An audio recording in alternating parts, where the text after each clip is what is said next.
ગઢુલા ગામમાં આમ આદમી પાર્ટીને એક યુવાને કડક સંદેશો આપ્યો છે કે હું કોઈ પક્ષનો માણસ નથી, કામ કરશો તો જ મત મળશે, બાકી મત લોટામાં જશે. કેમ આ યુવાનને આવા શબ્દનો પ્રયોગ કરવો પડ્યો છે, ત્યારે શું છે સમગ્ર ઘટના, વિગતે વાત કરીએ આ વિડીયોમાં. તળાજા તાલુકાના ગઢુલા ગામમાં આમ આદમી પાર્ટીના કાર્યકરો દ્વારા એક જનસંપર્ક સભાનું આયોજન કરવામાં આવ્યું હતું. ત્યારે ગામજનોને મળવા પહોંચ્યા ત્યારે ગામના લોકોએ ચોખ્ખા અને નિડર શબ્દમાં પોતાની ભાવના વ્યક્ત કરી હતી. રાજકીય પ્રભાવથી દૂર રહીને વિકાસ અને વિકાસના કામ આધારિત રાજકારણની માંગણી આજના સમયમાં વધી રહી છે અને ગઢુલા ગામે તે સ્પષ્ટ રીતે તેમાં દેખાઈ આવ્યું છે. ગામના યુવાનો અને વડીલોની હાજરીમાં એક લોક પ્રતિનિધિએ આમ આદમી પાર્ટીના આગેવાનોને સીધો સંદેશ આપ્યો કે ધ્યાન રાખજો, હું કોઈ પક્ષનો માણસ નથી. અમારી પાસે કામ કરશો તો જ મત મળશે, નહીં તો અમારા મતની કિંમત લોટામાં જશે. ગામજનોના આ શબ્દો માત્ર એક ચેતવણી નથી, પરંતુ આજના મતદારોની બદલાતી માનસિકતાનું પ્રતિબિંબ છે જોવા મળે છે. લોકો હવે કોઈ પણ પક્ષના રંગે રંગાણા વિના અને તેના વચનોથી પ્રભાવિત થતા નથી.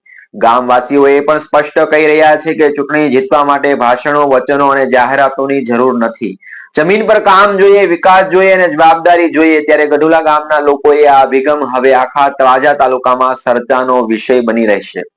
લોકો કહે છે કે વર્ષોથી પાર્ટીઓ આવે છે, વચનો આપે છે ને પછી પાછા ક્યારેય ફરતા નથી.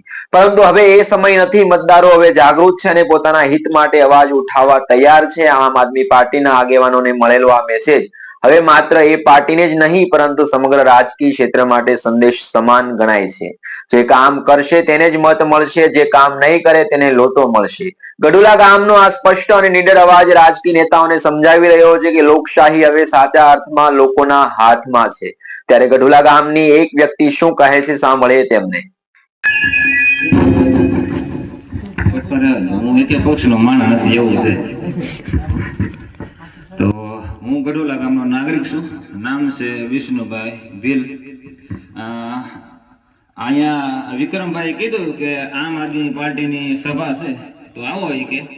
તો હું પક્ષ છે ને, કોઈ પક્ષ નબળા નથી હોતા, પણ પક્ષમાં અમુક જેવા નેતાઓ હોય જે ભ્રષ્ટાચાર કરતા હોય, અમુક લુખ્ખા, અમુક એવા તત્વોને પોતાના અંદર અમુક પક્ષમાં ભેળવતા હોય, જેના લીધે પક્ષ નબળો પડતો હોય. પક્ષ કોઈ ખરાબ હોતો નથી, પક્ષમાં રહેલા બધા લોકો હોય એ ખરાબ હોય છે.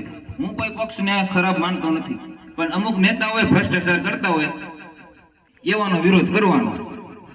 પક્ષનો કોઈ આપણે કઈ લેવા દે, હું કોઈ પક્ષનો માણસ નથી, કોઈ પક્ષનો વિરોધ કરતો નથી. ભાજપનો કોઈ હારો કરતો હોય કામ પ્રતિનિધિ તો આપણા માટે હારો. આમ આદમીનો કોઈ હારો ગામમાં અવાજ ઉઠાવતો હોય, ગામના પ્રશ્ન લોકો હલ કરતો તો આપણા માટે હારો. કોંગ્રેસનો તો કોંગ્રેસનો. આપણું એ રીતનું આપણું આ ગામમાં જીવન છે પહેલેથી. અને પહેલેથી આ ગામમાં ઘણા બધા પ્રશ્નો છે, કામ છે નથી. આમ આદમી હું છે ને આમાં આપણે કેજરીવાલ નો માનતો નથી, પણ ગોપાલ ઇટલિયા છે, ઈશુદાન ગઢવી છે, એ માને રેડી છે. લોકોમાં જાગૃતતા ફેલાવ, કાયદો શીખવે એ આપણને ગમે. બાકી હું કોઈ કોંગ્રેસમાં જિગ્નેશ મેવાણી માનું છું. હું કોંગ્રેસમાં બીજા કોઈ માનતો નથી, પણ જિગ્નેશ મેવાણી જે મને ગમે. એ માણસ રાઈટ માણસ છે, લોકોનો અવાજ લોકો માટે લડે છે, એવા માણસ છૂટવાના. બાકી ગમે આપણે કોઈ પક્ષ કઈ વિરોધ નથી. માણસ જોવાનો હાસો માણસ હોવો જોઈએ, એવાનો મત આપણું શોષણ ન થાય એ ધ્યાન રાખવાનું. બાકી ગમે હોય ને કહી દેવાનું તું તારું ઘેર ભાઈ.